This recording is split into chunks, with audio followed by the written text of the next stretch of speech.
Hi there. Today, I want to share with you 5 tips for helping someone you love who is experiencing chronic anxiety. I'm Meredith Hawley. I am a lawyer, power dynamics facilitator, best-selling author, and founder of Eris Conflict Resolution. I help employees stop sexual harassment without quitting their jobs. As a lawyer who is regularly working with injured people, people who had been harassed and discriminated against, people who had experienced sexual assault, I saw person after person who was experiencing chronic anxiety, either related to trauma, related to being involved in a legal process, related to injuries that they had. And what I was seeing was that it was very hard for people to get help. They had a lot of judgment about themselves. They thought something was wrong with them. And then I found myself in a place where I too was experiencing chronic anxiety. I was walking to work every morning and I would listen to podcasts and I could hear the sound of my heart beating over the sound of the podcast. I was experiencing so much anxiety that I was afraid to go to work every day. I thought I was going to have to quit my job because I was so afraid every day. And I really understood and really knew what it was to feel incapacitated by anxiety all the time. It felt like my body would tense up. I would have panic attacks. I didn't know what to do until I finally found tools that worked. Now, before I found these tools that worked, I found myself watching other people with chronic anxiety and feeling like I was someone who was trying to save a drowning person while I myself was also a drowning person. I was in the pool with other people, agreeing with them that things were tough, that fear had so much power over us. And I didn't know how to get out of the pool and offer the life raft to the person who needed it. I have a lot of parents and supervisors, friends who are supporting someone with anxiety, but then they feel like they're the person in the pool watching this other person who's drowning, trying to help them, but they're also drowning in the pool. They're also experiencing fear. They're also experiencing anxiety. And it can feel even hypocritical to try to help someone who's drowning while you're drowning yourself. So I know how that feels, and there are solutions to it. This video just gives a brief overview of the main solutions to this problem that I've found and how to support someone else while you support yourself as the first step in resolving chronic anxiety. The first step, like we've already discussed, is to do your own work before trying to help somebody else. Did you know that the reason when we get on an airplane that we have to be told to put our oxygen mask on first before we help somebody else is that humans actually naturally respond to help other people before we help ourselves.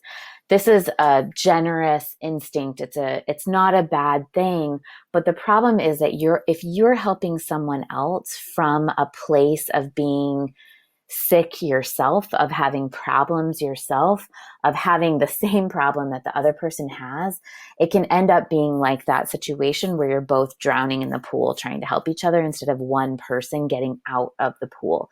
If you can get out of the pool, then you have a much better chance of actually helping the other person resolve their chronic anxiety. Second, remember that there's nothing wrong with the person that you're trying to help. I was talking with a dad the other day, and he was saying that his daughter was experiencing severe anxiety and that he just didn't understand it because he doesn't have anxiety. He doesn't encounter situations like that. It must be a genetic thing that she inherited from her mom. And the problem with that kind of thinking is that often people who don't experience any kind of anxiety are pretty cut off from all of their feelings and are really just not registering the feelings that they're feeling at all because they've shut them down entirely. And so that is a common response to feelings. It's not necessarily more healthy, though, than experiencing anxiety. If you're encountering someone who's experiencing anxiety from a place of judgment, from a place of believing that they're doing something wrong, that might actually feed their anxiety more than it helps them. If you can encounter their anxiety, assuming that they're doing something right, and that it just needs a small shift in order to become something healthy, then you can be much more aligned with them and helpful in their process. Feelings, number three, is that feelings are a normal chemical process between our brains and our bodies.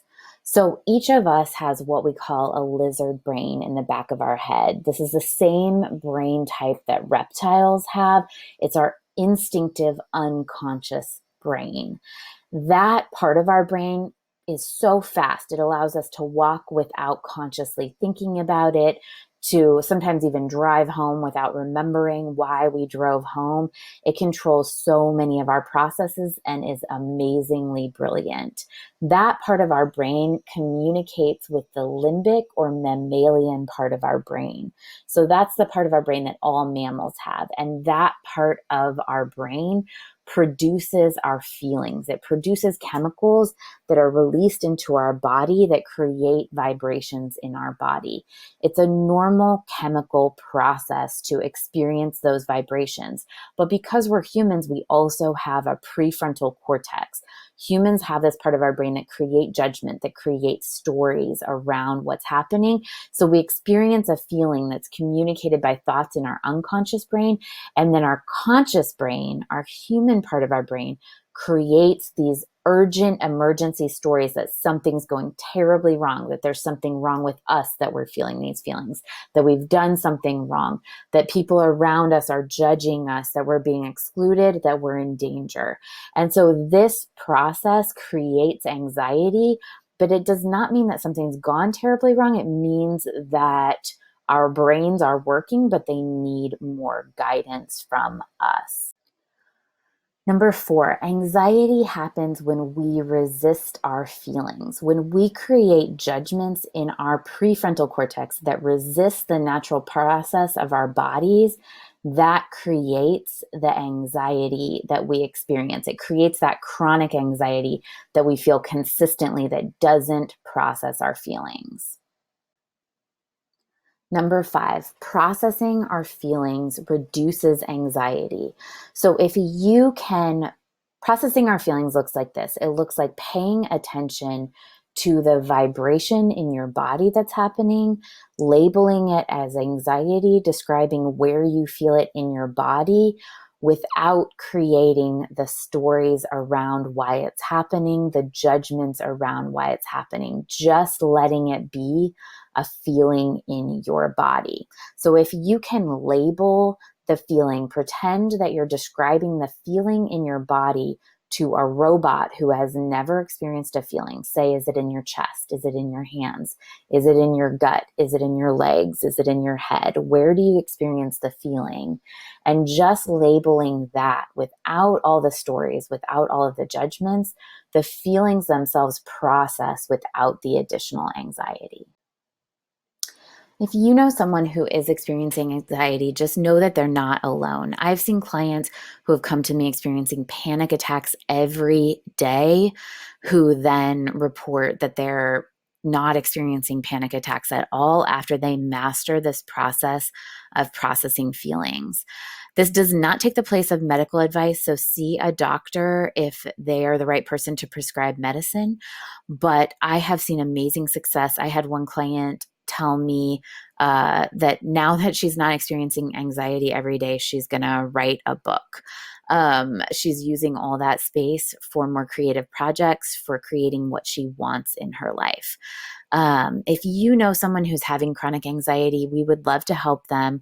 Encourage them to access this video and our free training, the Introduction to Power Dynamics, which is at www.erisresolution.com/power dynamics. Call us at 458-221-2671 or email me at meredith@erisresolution.com.